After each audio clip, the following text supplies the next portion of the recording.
and then we're going to do the read, and then we're going to do this little game that we play. Okay. And is it ready? Yeah. Okay, here goes. It starts in 3, 2, 1. Coming up on TMS, cars are weird, yet here we all are. Dan the Tabletop Man. Your Twitter questions and more on this episode of TMS PM.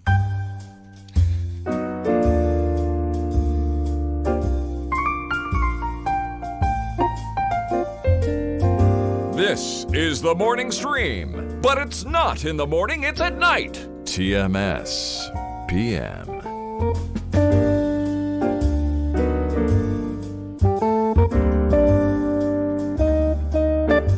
Hello, everybody, and welcome back to TMS PM, the weekly edition of the show where we do it at night, well, in the afternoon, and all because of you and your support at our Patreon. Look it's 3:33 p.m. in the Mountain Time Zone on March 22nd, 2019, with Scott Johnson here and Brian Ibbett there.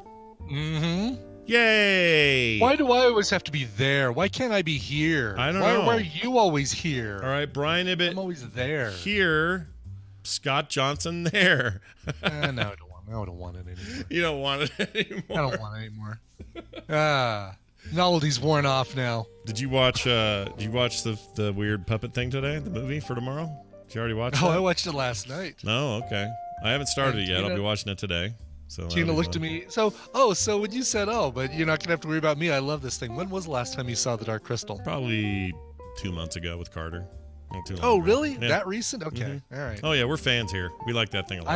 I have not seen it. Listen, I'm a fan of Henson's work. I love Henson. I love Oz. Love those guys. I had not seen this thing since I was maybe about 10 years old. Yeah. And it felt like it aged every year since I was a kid. I love, everything else. And I don't even want to say I didn't love this, because there were aspects of it I really, really loved. Sure. Like that whole world. And we'll talk about it more on Film Psych tomorrow. But Tina looked over at me after about the 21st minute of she looked over at me and said, "You are so lucky I love you." Yeah. That Skeksis stuff is a little rough. There's no question. It is a little rough. But it'll lead in nicely to whatever they're doing with that Netflix deal they're working on. Yeah, I'm excited about that. Yeah, we'll see whatever that is. I don't know if that's a series or a movie or what they're doing. But it's supposed to be a mini-series. Mini-series. If I understand correctly. Yes. Okay, all right. So not multiple seasons of Skeksy whining. That'd be good. God. Yeah. No, and that's, yeah. That would be real good. That's good.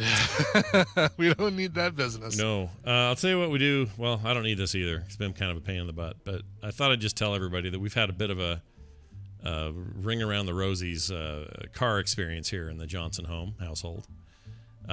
We sold one of our cars.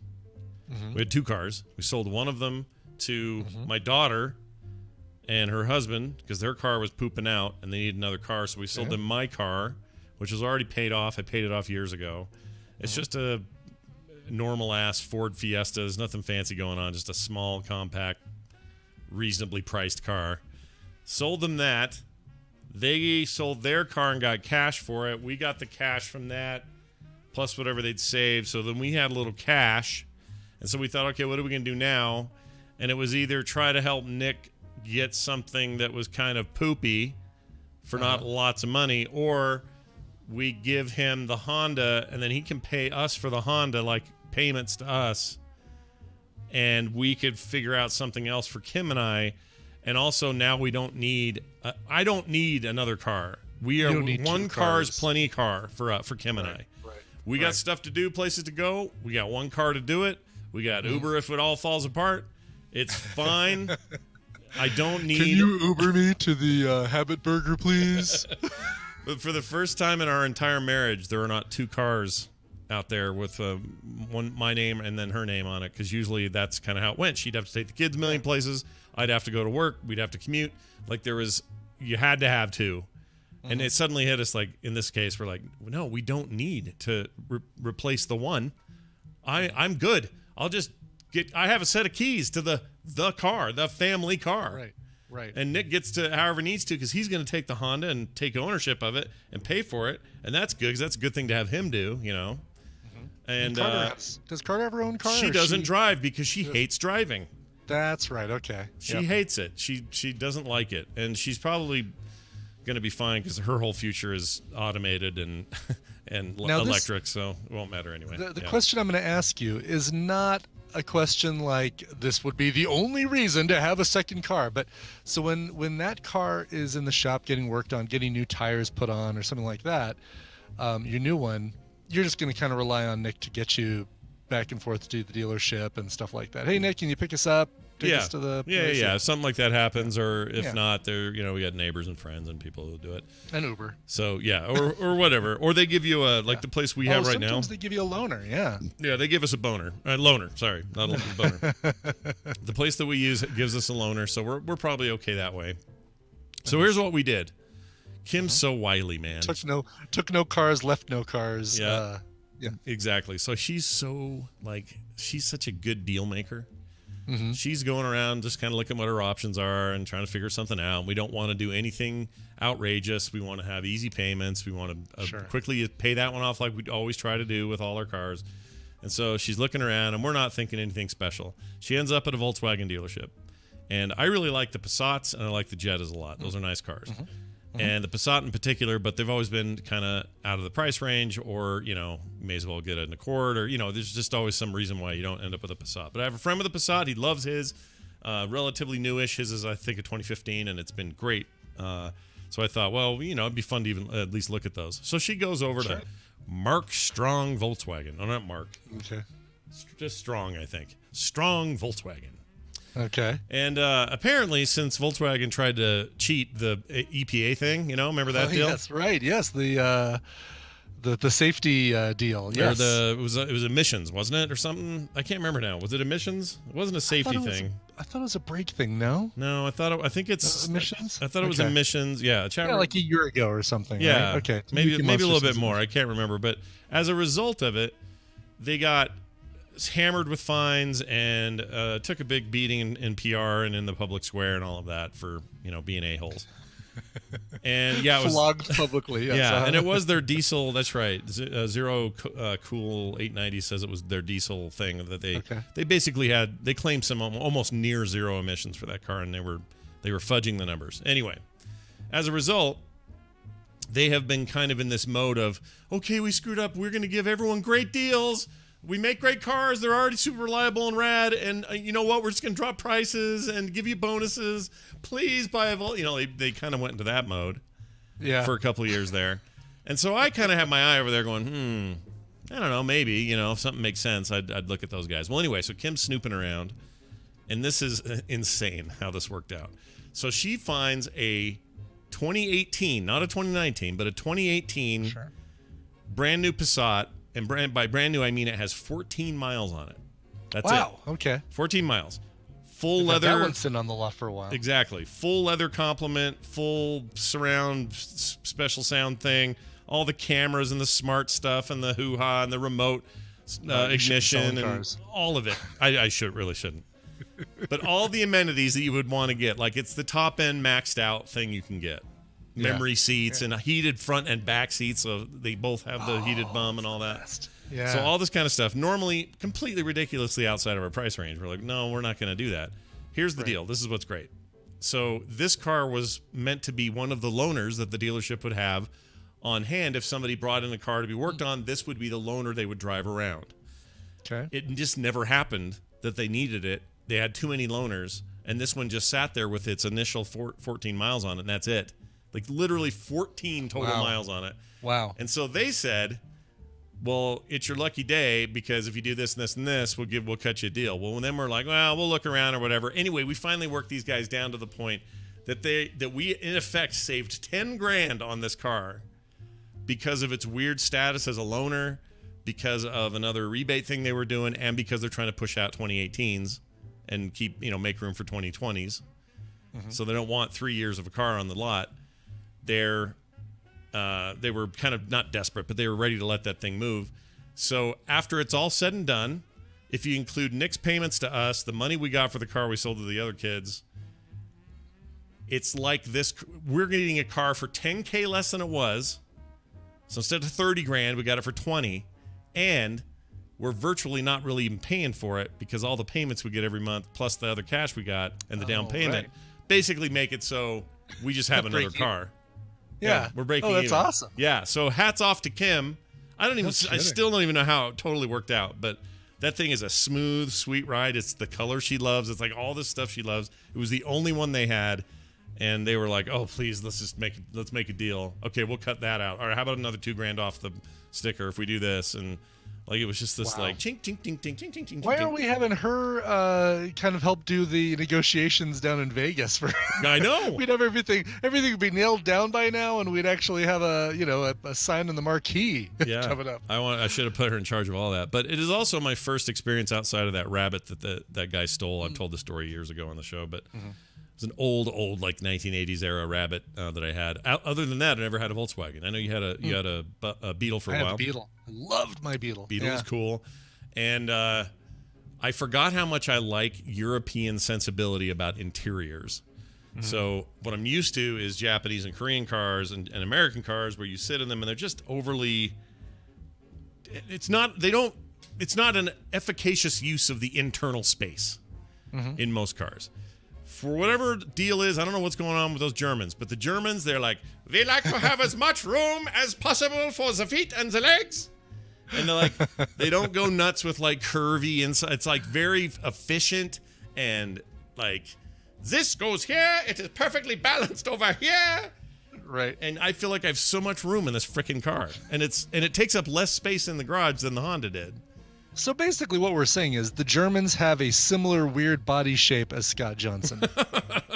Maybe. Tall, white, pasty white men, I guess.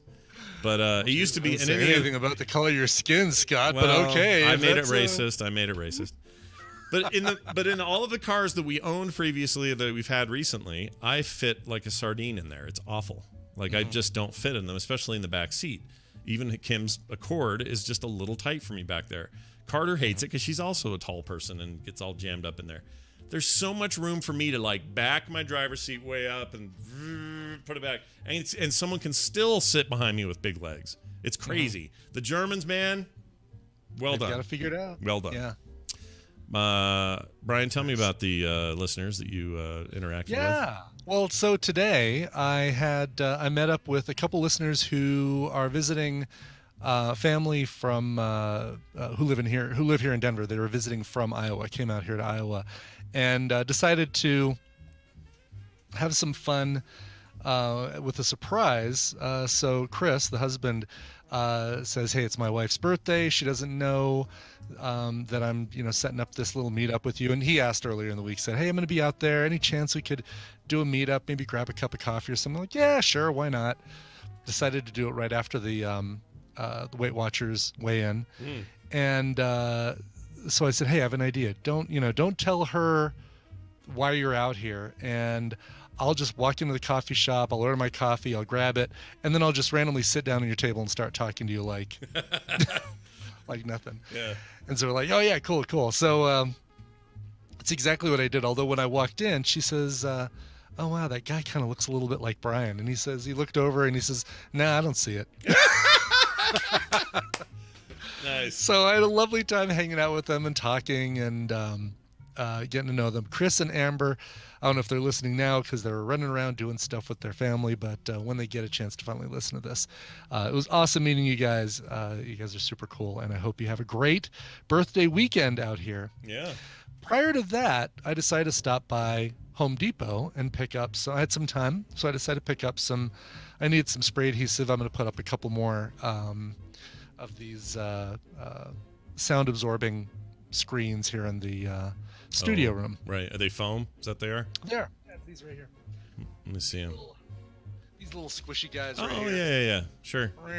Yep. Yeah. Those are good to have around. Classics, Yeah. Classic, Absolutely. And anyway, so I want to put them on the wall with spray adhesive. I don't want to obviously I'm not going to thumbtack them into the wall, but I also don't like using the blue tack with these because it doesn't stick to the foam as well. So I'm like, oh yeah, little spray adhesive, and then we're good to go. Will those work with the 3M pull things? What are those called? Yeah, but those are such big. Those. Yeah, I know what you're talking about. The. They're supposed to leave because they leave no holes, they leave no marks, whatever. They leave none of that. But there's command hooks or command adhesive. Command strips. But those command things, strips. it's such. Yeah, command strips. They're such a pain in the butt. I mean, they're not. Let me rephrase that. I don't want to waste a whole bunch of command strips on these because it's like in a spray adhesive. That's all they need. They're not. It's not a lot of weight. I save those 3M command strips for like important pictures and things that are heavier. Well, things that are heavier that you know. I do the same thing. You know what? This is embarrassing. But when I get command strips and I'm like, all right, well, I'm going to hang up small prints. Them, right? I hoard them, but then when I do use them, I cut them up into little sub pieces. So I figure from one strip that's normally just supposed to be one corner, I can get like 4 prints up. Pretty lame. So that's kind of what I did. Yeah. The lights that I have behind me, I cheated, and so the command strips are actually where every two triangles meet. Instead of me using one on every corner, like 3 on every triangle, I have them. Basically, I have 3 for every pair of triangles because it's splitting and doing double duty. It's because they're expensive and you don't want to waste them. I totally get this. Totally, yeah, exactly. So I'm wandering around the Home Depot, and if you've been to Home Depot, you know exactly the situation. It's like, well, where would they have this? It's not. If I want a hammer, that's easy to find. It's in the section marked hammers. If I want an air conditioning unit, oh yeah, right over there is your swamp coolers. But spray adhesive, I'm thinking, well, is it going to be by the fasteners? Is it going to be by the tape? Is it going to be by the spray paint? The glue, whatever. And so I'm wandering around. Finally, I get over to the paint section, and there's a guy working there, and there's a woman standing a few feet behind him. And I go up, and the guy comes over and says, "Hi, what can I do for you?" I'm saying, "I'm looking for spray adhesive." He's like, "Oh, yeah, okay. Aisle 43, about 3/4 of the way down on the left side." 6 miles that way, yeah. Right, exactly. No, it's actually right by. I was fortunate. Oh, good. It's like right where it is. And I said those 6 words, and then I probably followed up with, "Oh, cool, thanks." That's all I said. Okay. Those 6 words plus okay, thanks. 8 words total. Okay. I go around the corner. I see the spray adhesive. It's right where he said it was. I look. There's like the different numbers talking about the different strength values of them. I'm like, 45. I don't need a 75. I don't need an 85. I need a 45. Yeah. So I grab that, and I continue walking around towards the register. And as I'm rounding a corner, I hear, sir, excuse me, sir. I'm like, oh no, what'd I do? And I'm thinking I can't tell if she's talking to me or who she's talking to. And I finally stop and I'm saying, yeah. And she comes around the corner and says, "Do you do a podcast?" This happened today? This happened today. This happened right before I went to go meet Chris and Amber at Starbucks. That's hilarious. Yes, I do. And she goes, "Oh my God, my husband and I are such big fans. I just recognized you from your voice." And I'm thinking, man, I said 8 words. Is my voice that dumb that like, I don't, that. Did you do it like Ken Kratz? You did it like, "Hi, Brian Ibbett here. I'd like to know where the spray adhesive is." So wait, she worked there or was just a lady there? She works there. Okay. It was the lady that works there. It was the lady at the counter that I thought was helping somebody else. So I was really surprised that she even heard me. And so is Tamara. Big shout out to Tamara and her husband Rex, who live here in Arvada, and we've never bumped into each other or anything until now. And she took a selfie with me to send to her husband, and he's in the chat room right now. It's Third Illusion. So hey, Third Illusion. What? Lovely. It was awesome. It was lovely meeting Tamara, and you know, you guys hit me up if you guys want to join me for trivia or something sometime, or doing something. Yeah, they do. They do Denver meetups and stuff and all that. So did you ever go by Rex in the chat room, Matt? Because he's saying it's Matt. I don't know why she said Rex. Oh, maybe that's her sexy name. I thought she said his chat room name is Rex. Oh. Do you go by Rex somewhere else? Because you go by Third Illusion here. I've seen you a million times. Yeah, the Third Illusion is old. Oh, gamer tag. Gamer tag. Okay. Yeah, it's a sexy name. That's what she calls it. Hey, Rex, come on home. Hey, Rex. Hey, Rex unbuttons the top 2 buttons on his shirt. That's what Rex does. Wow, that's awesome. No, it's awesome. I love that kind of random stuff. Yeah, especially the just based on voice was crazy. You guys, Third Illusion, you guys have to know I'm a big round bald guy, right? I mean, you know, it's not you're in the chat room, you've seen pictures. She's certainly seen pictures. It wasn't totally on voice, was it? It had to have been a little bit of the visual, right? Had to be. Had to be. I think that sounds right. The only time this sort of things happen to me, it's almost always been voice. But that was, it would be like at a restaurant and a server would be like, your voice is familiar. Like, oh, really? Do you do a pot? And then it starts to go from there. But I think you're the most recognizable visually of the two of us. Well, I don't know about most, but I mean, I'd pick you out of a crowd. Always look the same.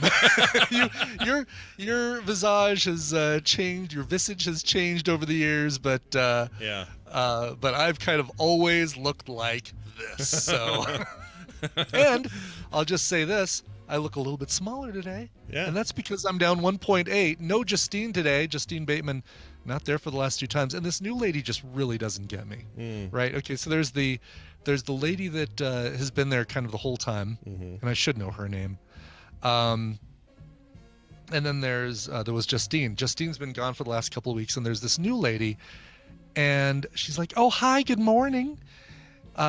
We have a deal going on with our snacks. If you buy one from this shelf and one from this shelf, you get a free journal, and you can use that journal during the meetings." And I'm like, "Oh yeah, you don't know me, do you? Yeah. you don't know my game plan here." And I'm like, "Oh, that's cool. Okay, well, make sure you get those." I'm like, "Well, I was gonna buy snacks anyway. I was gonna get something, so I might as well just get some." She's like, "Okay, here's your free journal. Make sure you use it during the meeting today." So I'd like to show you all. Let's see your journal. I've never seen a Weight Watchers journal before. Is there a big WW on it? There is not a big one. This is my journal, and you know how you can tell is because of the big in red letters at the front of it, my journal. Yeah, I was gonna say, how were you sure that was your journal? But I think I see now. My journal. There's the WW oh, there it logo is. right down there. Okay, Yep. Is that their new logo? And you'll notice, still wrapped in plastic. Still sealed. Monday's prize, as far as Babble Royale, will include Brian's journal. Oh, I love that. What a gosh, that's the best thing we've ever given away. Are you kidding me? It kind of is, right? Yeah. Also, their logo looks like a 1970s like TV station logo. What do you think? Well, you know what? It looks like the, speaking of Volkswagen, it looks like somebody was trying to do the Volkswagen logo and just decided not to try super hard. Yeah, they're like, well, let's not overlap them completely. Let's just have those W's floating above each other. Franklin Gothic. Exactly. Why go with something? By the way, I found a clip of Brian Ibbett, and this was recorded at the Home Depot. I don't know if you knew this was being recorded when you saw Rex's wife, Third Illusion's wife. Here's the sound that was recorded. Take a selfie. So you took a selfie. Exactly. Yeah. Thought about that when I said those words. Well done on the pound and some change. That's awesome. Very well done. You're continuing to make us all look bad. It's fantastic. I'm lowest I've ever been, or the lowest I've been in several years. Like this, I had the needle go up a couple times this last week, or last couple of weeks, and now it's back on the down more than the ups. Nice. If that makes sense. Yeah. Yes. So what Brian's saying is he gets it up more than he gets it. It's going down more than he's getting it up, is what he's saying at this stage of his life. I go down. No, wait. Neither of these sound very good. None of it's good. All right. Before By we the way, call, check this out. Yes. This arrived. What's that? These are my AirPods. Yeah. And this is the case that is a fidget spinner. Oh, that is so stupid. So dumb. I want one. Did you see? Are you going to be annoyed now though? Because Apple just announced a new case for those things that does the Wi-Fi charging. Yeah, we care about the wireless charging. Oh, really? Because I kind of do. Do you? I don't wireless charge any of my stuff. Maybe that'll change when I get a 10R. But my 8 Plus does wireless charging, and You don't do that with it? Oh my gosh, it's I don't so do great. that. Look at this right here. I'll show you. Hold on. No, but can I tell you? What makes this so cool? And it's not the fidget spinner aspect of it. What is it? It's the fact that this is like a textured case. And my only problem with the AirPods is that the case is so slippery that I drop it all the time. Yeah, I and like this a good. Nice. I like a matte finish. It's good. It's not a big case. I mean, it's not a. It does not add a lot of weight or size to this thing. Sure. And even little buttons are just like an 1/8 or a 1/16 of an inch outside nice. the case. So nice. Well, I'll tell you what. You come home at the end of the day, though, with your phone. Well, I guess I'm already here. But you flop into time for bed. There's nothing like just taking your phone and putting it on that little disc on my desk and having to go brrrt and start charging. It's great. Sure. In fact, I'm worried there's going to be dirt and crap in my little charge hole because I never use it. Well, but if you don't use it, then why do you care if there's dirt and crap in your charge hole? That's a good point. Only. There's always dirt and crap in my charge hole, and I just use an X-Acto knife or the end of a paper clip and go bling. But what if it starts to creep up inside so that the charge hole leads to the other holes, and now you got a phone full of shit? It's not. I don't think it works like that, Scott. I don't think it's like a.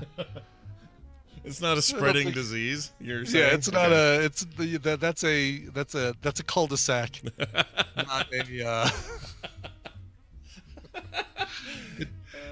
Nothing goes beyond the charge hole. Yeah, I think you're right because it's actually a water. These are waterproof or water resistant now, so it's not like that's not the gateway drug to the rest of the phone. I don't think. By the way, I think 8 people came up with different variations of dirt in my charge hole. Yeah, I feel like for a show title. We have flooded the titles today with dirt in my charge hole variations. Nice job, everybody.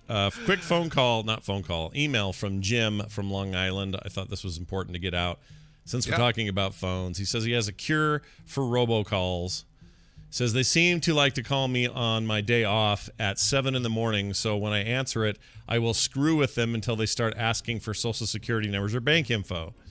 What I do is act like I'm old and keep them busy while I'm trying to remember my number that I've screwed up 4 times or a few times, and then when they ask me one more time, I grab this obnoxiously loud squeaky toy that my dog has, and I spam it on the phone. When I do that, it's very loud. You can hear them scramble to get the headset off their head as if it was an air horn. And then he does an air horn. If they still don't react, he gets an air horn out. Nice. So I just wanted to share this and you know what? This is actually a decent idea. If you want to have some fun with these guys and also probably make it so they don't call you back. Yeah. Maybe just waste their time. Just colossally waste their time and then piss them off and then blow their ears out. Like, that sounds like fun. Oh, I'm sorry, I wasn't paying attention. Could you read that first part of the script again, please? Yeah, I'm doing this. I've decided that he's right. Anyway, thanks, Jim G. from Long Island. I appreciate it. You get quieter and quieter with the Ken. Yeah. Until they're turning up the volume on their headset. Yeah.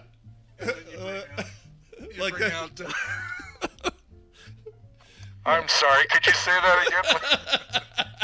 What is that like? It reminds me of something.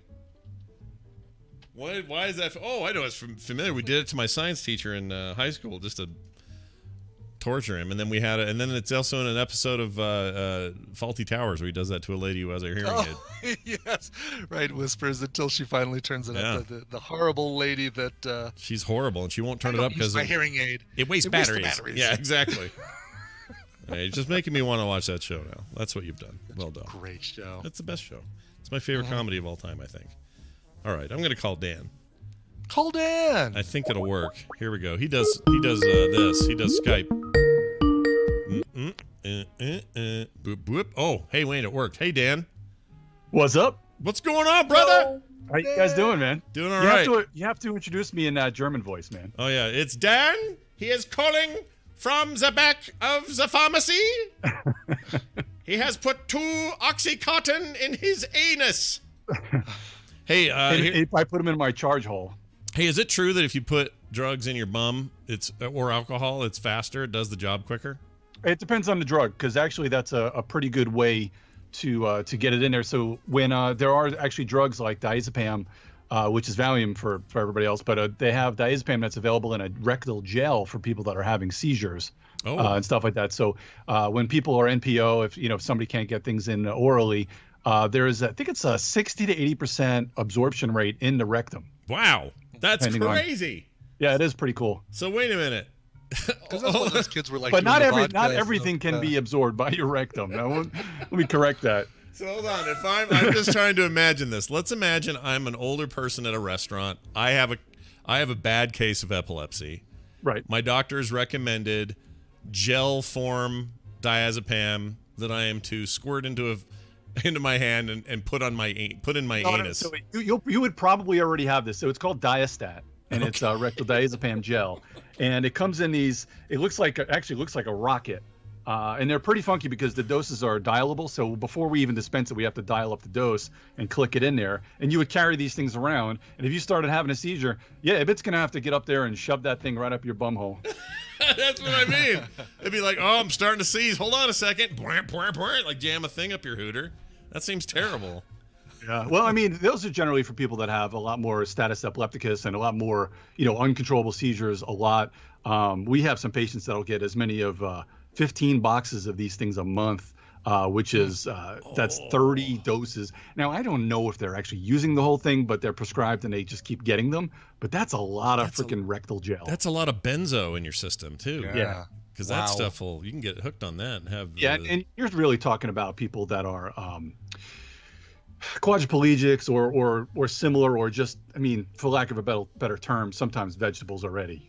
They're just they're just comatose a lot of times, and it's a shame. But I mean, I don't know. I mean, I'm sure there usually you'll see it in children that have that'll have seizure disorders, and they've got to carry them around, or they'll keep one at school and stuff like that. Well, what you've described is a very serious condition, and I should stop talking light of it about putting a thing up your butt. I'm going to stop doing that because those seem like very nice people who just need a little cream on their anus.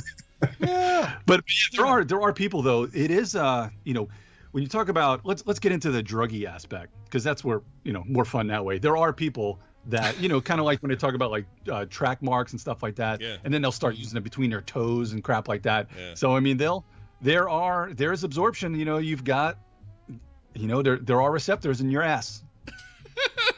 Brian, you've been to some parties. You ever seen anybody put some beer in their anus?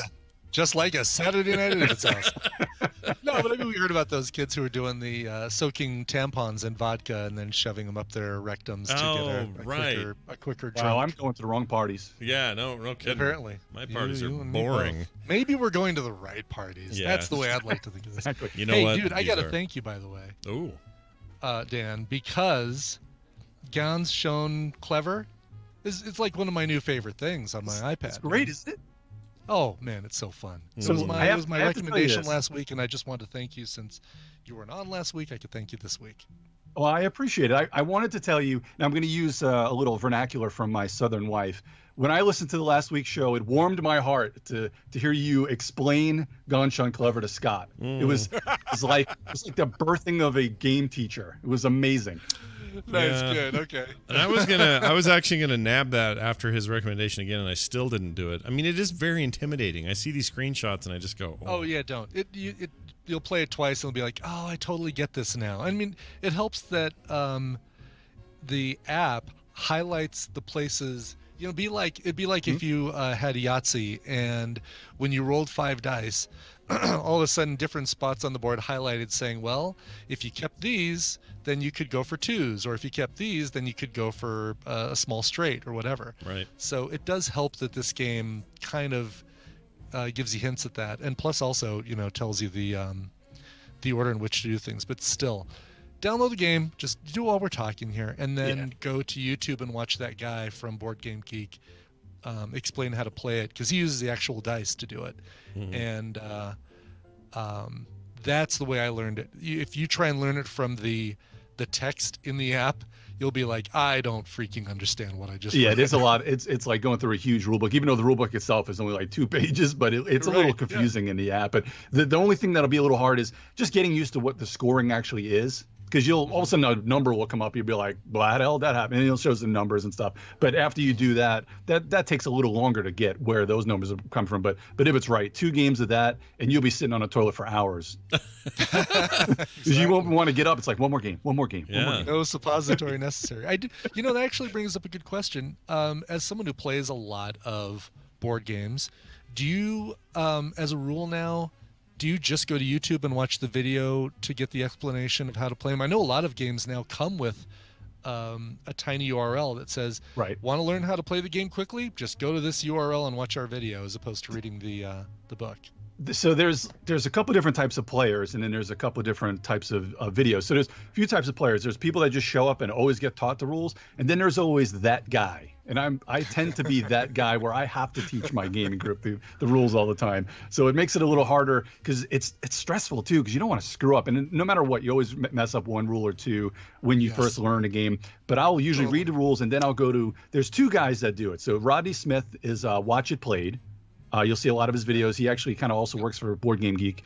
Roddy Smith, he is Canadian. He's on Board Game Geek. There's also a Brit, not a Brit. He's a Euro. I just don't think he's a Brit. Anyway, Gaming Rules vids, Gaming Rules videos you'll see online as well. He also does, that's Paul Grogan. He does a really good job of how to play videos. They both have their own style, but they're both very good teachers, and usually one or the other will have some good videos on how to play, especially when you have the more in-depth games, those kind of heavy Euros. You want to kind of either watch it first, then read the rules, and then watch it again, and it'll really help to figure out. Because sometimes some people, and this is not me, some people will just set up the game and they'll play it two-fisted.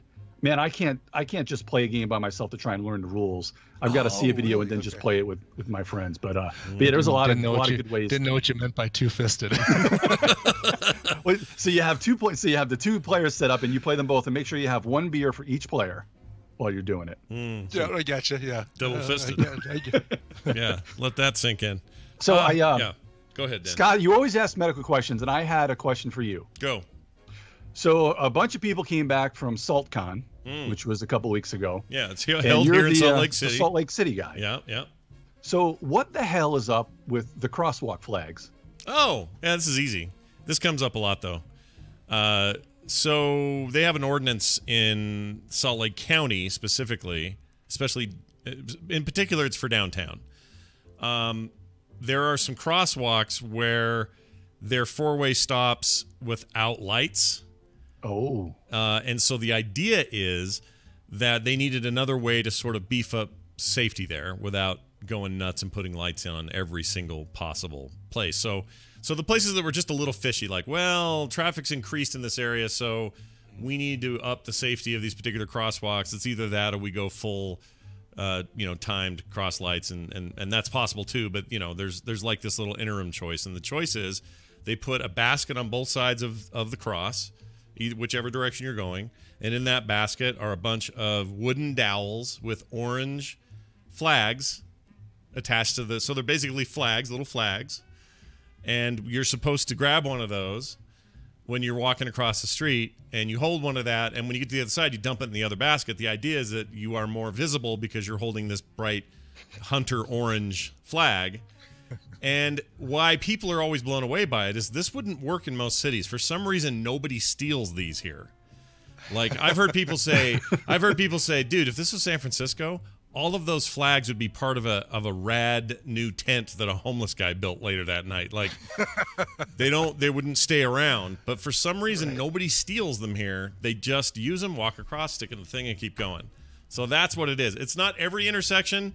It's only places where, like, there are a couple intersections where the mass transit track system goes. It's like the train that we have.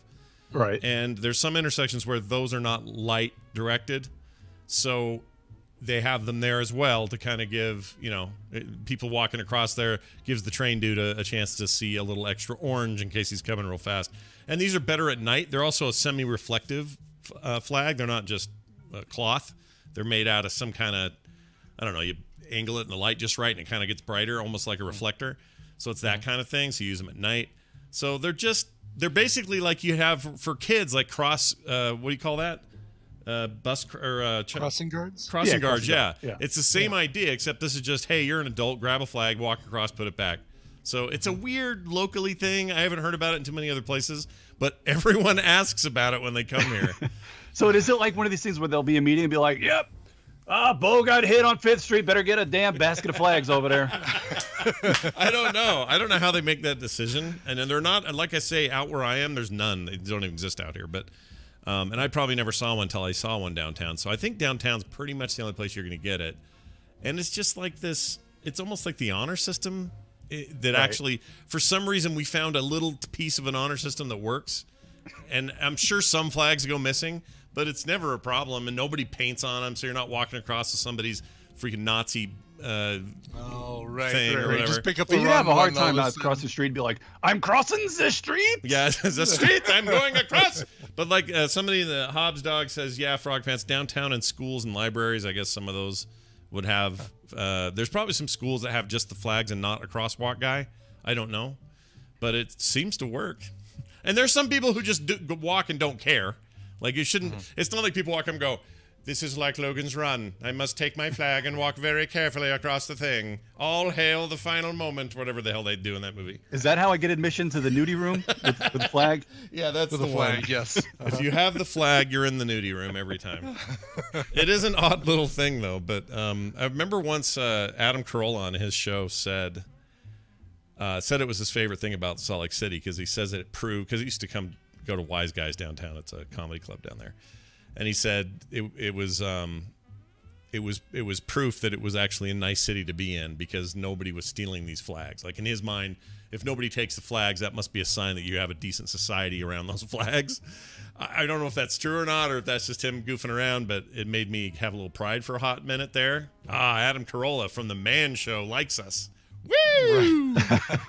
Well, you even think like Raleigh is like a really nice city and everything, but a few years ago, somebody stole a bunch of those orange barrels, and they made like Barrel Guy, like as a art thing. Just stole a bunch and made this big. You could probably find it online. It was really pretty cool. That's They did a few of them. Barrel Guy. Was he like super huge, like a super huge dude made of orange barrels? Yeah, it was like just a big stick figure, and it was like pointing somewhere. I'm looking this It was up. actually really cool. I'm looking this up. Barrel Guy, North Carolina. I bet I find something.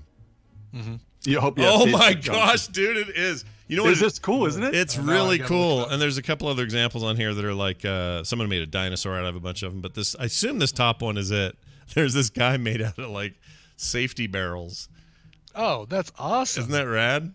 I wish I could is show it the guy with the chat. cane? Oh no, it's the one with the sharp teeth, right? Yeah, that's the one. Looks like he's like going, Yeah. "Don't come this way" or whatever. That's awesome. Well, That anyway, is fantastic. yeah. So that's our hippy dippy little orange flag story. I'm glad you asked. Yeah, it is. about I'm pretty sure it's the one with the teeth. Yeah. Yeah, You're right. Yeah. Yeah, it's really cool. Anyway, So I got some. Let me give you a couple of things in news real quick. Oh, great. Board gaming news, and these are both kind of movie related. So we'll go a little bit off track. We don't have a game today. We'll talk about two games that are coming out later. It's more news. A company, USAopoly, they do. I mean, obviously they got started, I think, doing a lot of the old Opolis, but they've got a lot of good games that have come out. I think the Harry Potter game was theirs, which was really good. They announced. What's that? I said yippee-ki-yay. I know what you're going to be talking about. Yeah, you do know what I'm going to talk about. Right. So Die Hard on the tabletop. It's a Die Hard Nakatomi heist board game. Did you guys already cover this this week? No, I've never even heard of it. No. Brian clearly has, but I've never heard of it. Yes, I'm so excited about this.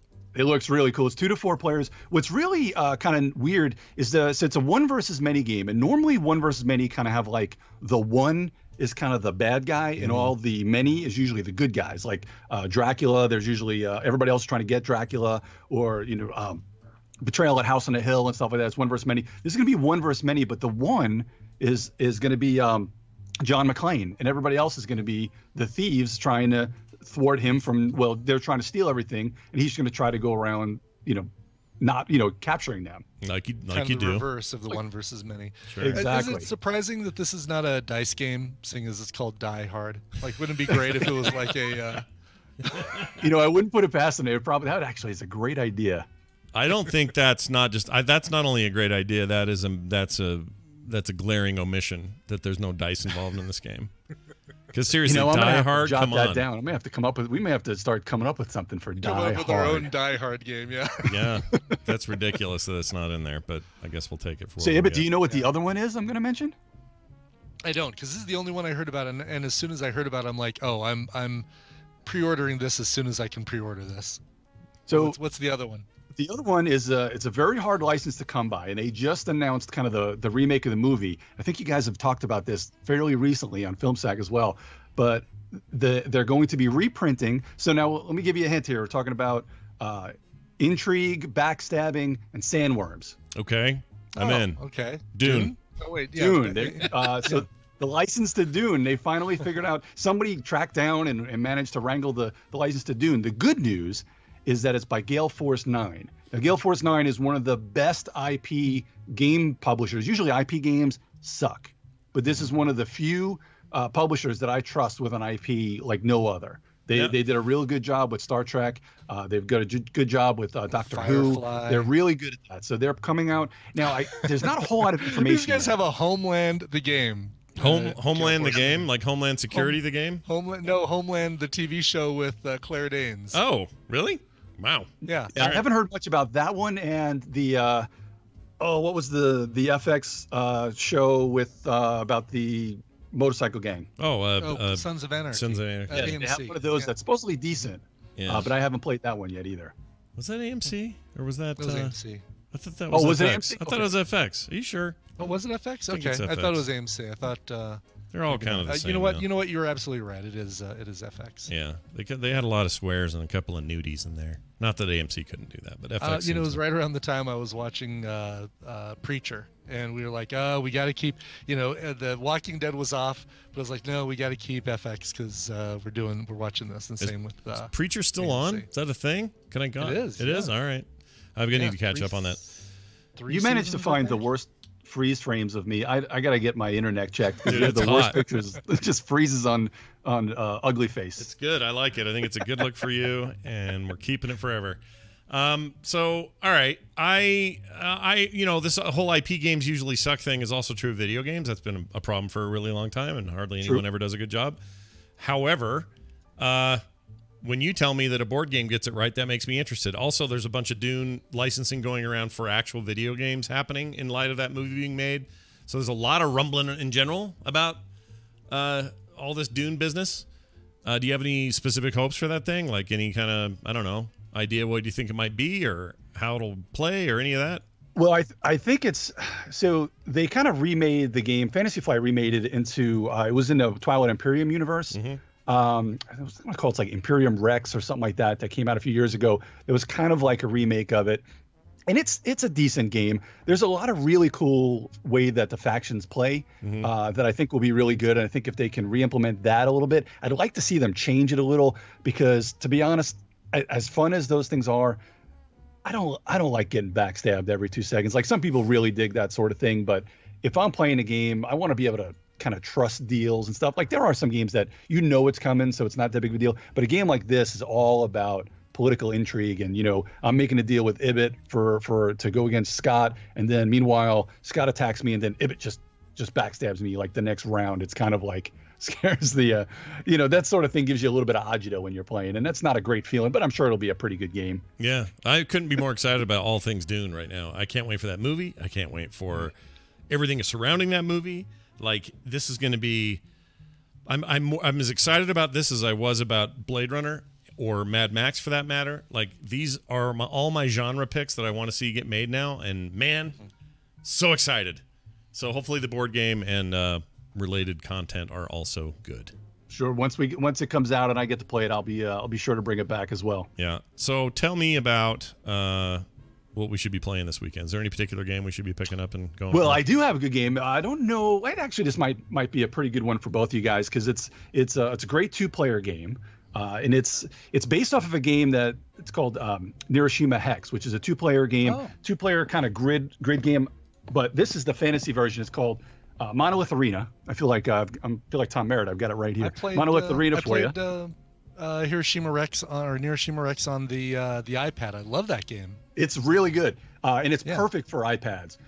Yes. And this is basically the fantasy version. It's got 4 different armies on it. But what's really cool about this is it's not just kind of throw things out there and just fight. You're kind of using strategy, and when you're picking out your 3 tiles and putting them out there, you're not always fighting every round. So it's a lot of strategy built up, and then you may not want to fight. You may kind of throw that tile away because you're just not ready yet to fight in it. But what's great about Monolith Arena is it really has that fantasy feel. Because the thing about some people don't really like the Queen. No, some people don't like the. Some people don't like the post-apocalyptic.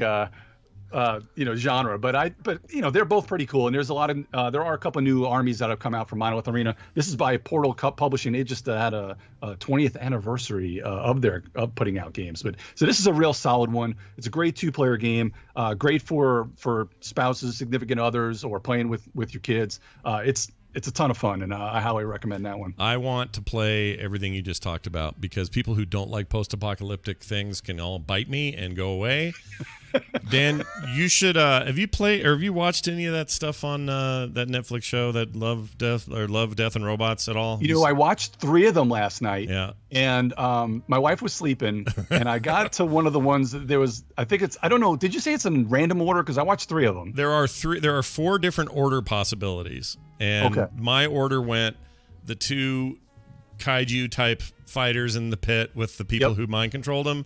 Mm-hmm. Second one was the 3 robots going through the wasted city, and then the third one was crap. Like the time travel kind of thing with the loop. No, the third one was the loop. Well, sort of the loop. The witness murder lady. Witness. Yeah, the lady witness thing. So it sounds like all 3 of us got the same order, but everyone gets a different order. And then anyway, I'm sitting there with my wife's sleeping next to me, and she's snoring. Yeah. And so the third one is on. She gets into that club, and it's just boobies and moaning. And I'm like, oh yeah. And then she kind of rolls over. I'm like, please don't look at the TV. And full frontal, yeah, right. Please don't look at the TV, honey. Let's go back to sleep. Yeah, it's a little rough in those areas. A little hypersexual, a little hyperviolent, but it's there's some meat in there, man. Man, they're so good. Yeah. There's some the really 3 cool robots stuff. one had me laughing from the first second to the last. It was great, and I already saw somebody made like a really great Lego version of all 3 of those robots, and they're all just awesome. I love the triangle Siri robot too. Is the best. Is my favorite one. She was pretty great, constantly taking selfies of everything. So I hope you can tell me that the rest of them are just as good. Listen. I loved all of it. There's none of them that I would go, oh, that was dumb. Like there's some that I think are so good they could be their own series. There are some where I don't think they could be, but I like the little bit I got. Like none of them I walked away from going, well, that was dumb. Like at least they're creative and interesting, and there are a lot of sort of what if kind of things being thrown around in that. Mm-hmm. Even the live action one that's got Mary Elizabeth Winstead and that 70 Show kid, whatever his name is. What's his name? Not Ashton Kutcher. Topher Grace? Topher Grace is in it. So there's this one that's unlike all the rest of them. It's a live action thing, but they deal with something that's animated.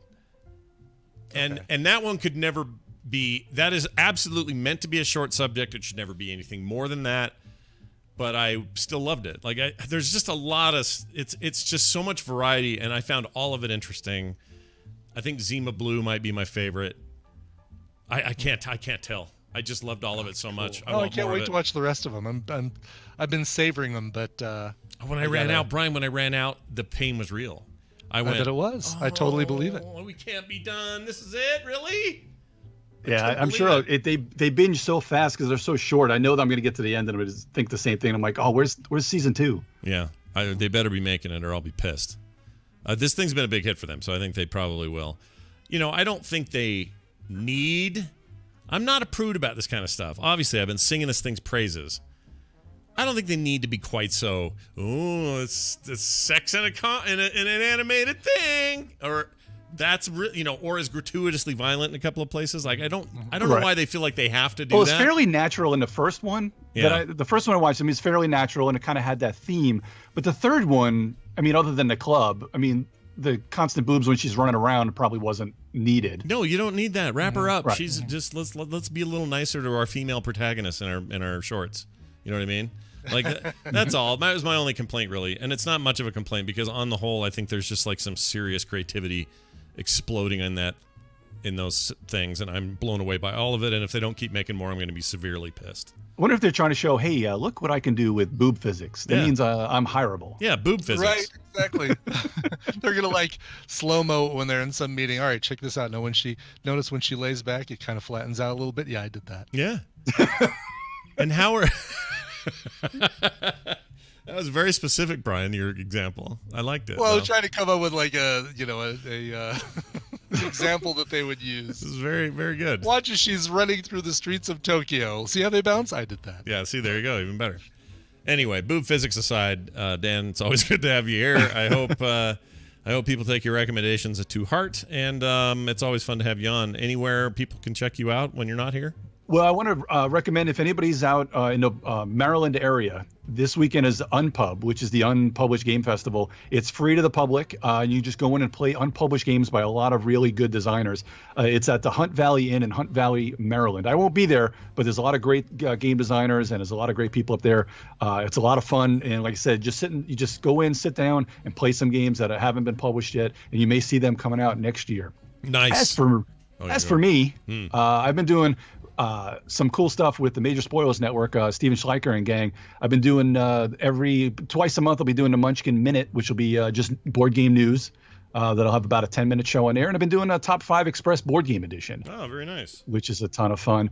And Ibit, one thing that I'm going to pick your brain soon, because a contestant on season 1 and I have been friends for a while. And we might do, the Doc and Doc show. We may have heard about this a little bit. I do know about this, yeah. Oh, is that right?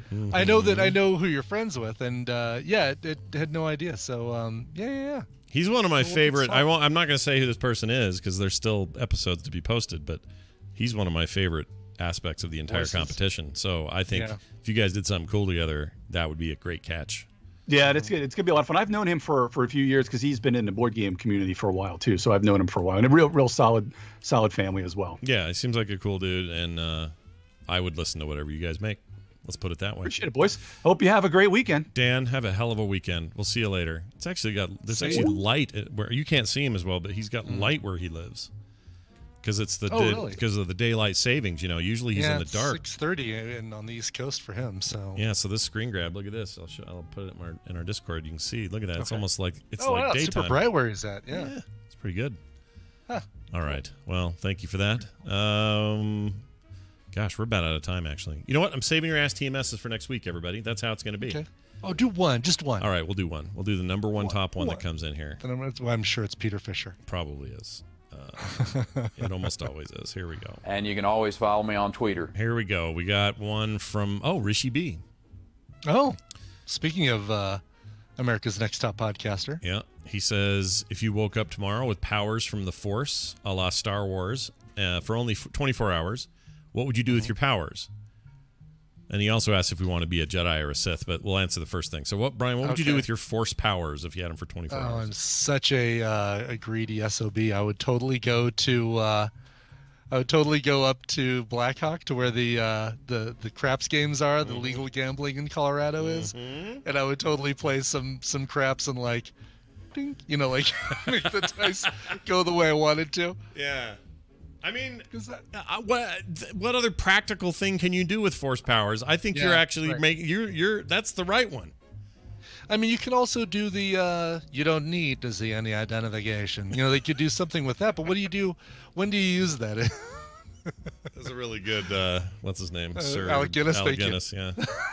I mean, you'd have to have a very specific scenario where, that club I can never get into. Now I can talk the bouncer into letting me in. Yeah. Big deal. I would use it for financial gain, and I defy anybody who would do differently. Yeah. Because Force powers aren't that cool. They're all right. I don't know. I mean, they're cool. In a fight, when you're fighting and you do a push and you throw a radiator off the wall and slam it into your opponent, that's cool, but... Yeah, but I mean, you're on the couch and you're like, I don't want to get up. I can't reach the remote. And the remote's in your hand. All right. Wow, that's pretty cool. All right, fair enough. Here's what I would do then. Yeah. I would let you go do that. That makes you a Sith, by the way. Doing what you're doing. That's fine. I'll be the Sith. So for my righteous move as a Jedi, let's think here. Okay, I know what I'd do. Remember, you've only got 24 hours. So right. I'd go over to the it's not Cottonwood anymore. What is it? Fashion Place Mall here in town. I would go right in the center of Fashion Place Mall. They kind of have a big courtyard center space. Yeah. And I'd wear a robe, brown robe, and the leggings and the boots and all that. And I would sit in the middle of that thing, kind of yoga style, with my hands out like this. And then I would just levitate myself up 4 or 5 feet and just stay there for an hour. And anybody who came to try to get me off of there, I would force push them away so they couldn't stop me. And I would just be this thing that no one could ever forget, and they would tell their friends forever, and it would go viral on the internet, and forever I would be known as this guy that hovered there for a while. Great. Brian goes to play craps. Scott goes to the mall. Yeah, they would. They proclaim that me as doesn't Jesus. sum up this podcast arrangement that we have. You could freak people out and have them go nuts, like hover around town and go, "I'm Jesus, I'm back," and then suddenly the whole world. And then it doesn't matter how disproved it is. There'll be conspiracies till the end of time that Jesus was there. That could be fun. I think that would cause more harm than good, right? You'd want to use them to kind of rid the world of that one, of as many conceits as possible that divide us and bring and use it to pull us all together. That's a good point. Instead, I'm just Mall Jesus. Right, exactly. Right? You say you're going to be you're Mall Penn and Teller. Where you're saying, hey, you want to know why Jesus is fake? All right, I'm going to show you. Come on over. Get a little closer. Yeah. All right, my buddy Teller here is going to not talk, and I'm going to show you. He's going to remain completely silent and not say anything. Yeah. Darth Maul. How did we? Darth Maul. Darth Maul. Okay, that might win. That might win. I'm voting for that title. That's amazing. Well done, Tondergrosa. How did no one else think of that? Oh, all right. Well done. That's it for your questions for this week. We will save all these and get to them next week. We're just a tiny bit long. But huge thanks to everybody who's watched the show today and enjoys this Friday edition. It exists because of you over at patreon.com/TMS. So keep up the support. And if you haven't yet, consider it.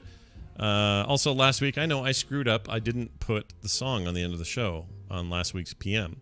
It's all right. Last week was a weird week because it was a request that it turned out I didn't actually own a copy of. Yeah. It's still available online, so. And that's how it happened, because I was supposed to go to YouTube and get it, and I just, it was so out of the habit that I thought, I must have done whatever I've done. Oh, I get that. And I forgot. So it won't happen this week, you guys. It's going in. Yeah. And everything's good. Frogpants.com/TMS for everything else. Yes, I'm sure it is. It always is. That'll do it for us. This weekend, you get a new... what's coming out this weekend? Oh, a new film sack. That's a thing. New film sack. Dark Crystal. Brian is going to go see Us in about 2 hours, 3 hours. Ooh, I'll get a review on that a little bit tomorrow, maybe. Get a review. Doppelganger. Maybe you'll have a dream about your own doppelganger that wants to kill you. I probably will. Yeah. And it'll be like, hey, you should be afraid. Or whatever it is. Are you on a podcast? Someone will say behind you. Anyway.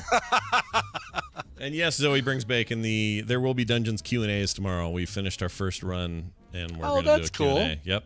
Before we start so the next campaign. It's like an AMA kind of thing? Kinda, or is it all just D&D questions? Nope, all AMA. We've had people submitting questions all week on Twitter and on email and everything else. And awesome. We should have some fun there before we kick off our next bit.